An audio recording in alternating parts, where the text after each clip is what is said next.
real estate's changed a lot in the last year or so through some of the lawsuits that have taken place at the national level.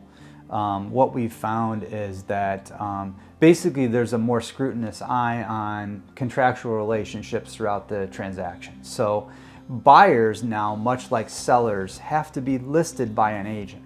Or they have to have legal representation or be representing themselves. So there's three different ways that can go, and it is the buyer's true choice.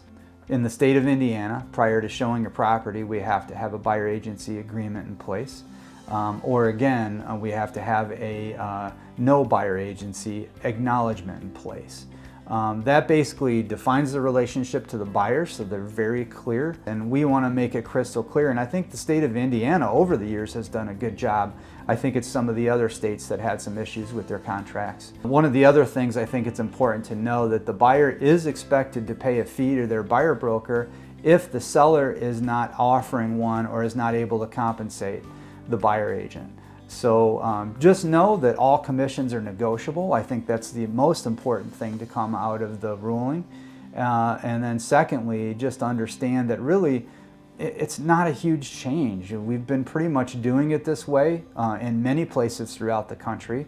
And it's just more clear, more defined, a little more paperwork for each client to sign. So when a buyer comes along, the buyer can, if they wish to, ask the seller to help pay for their buyer agency fee.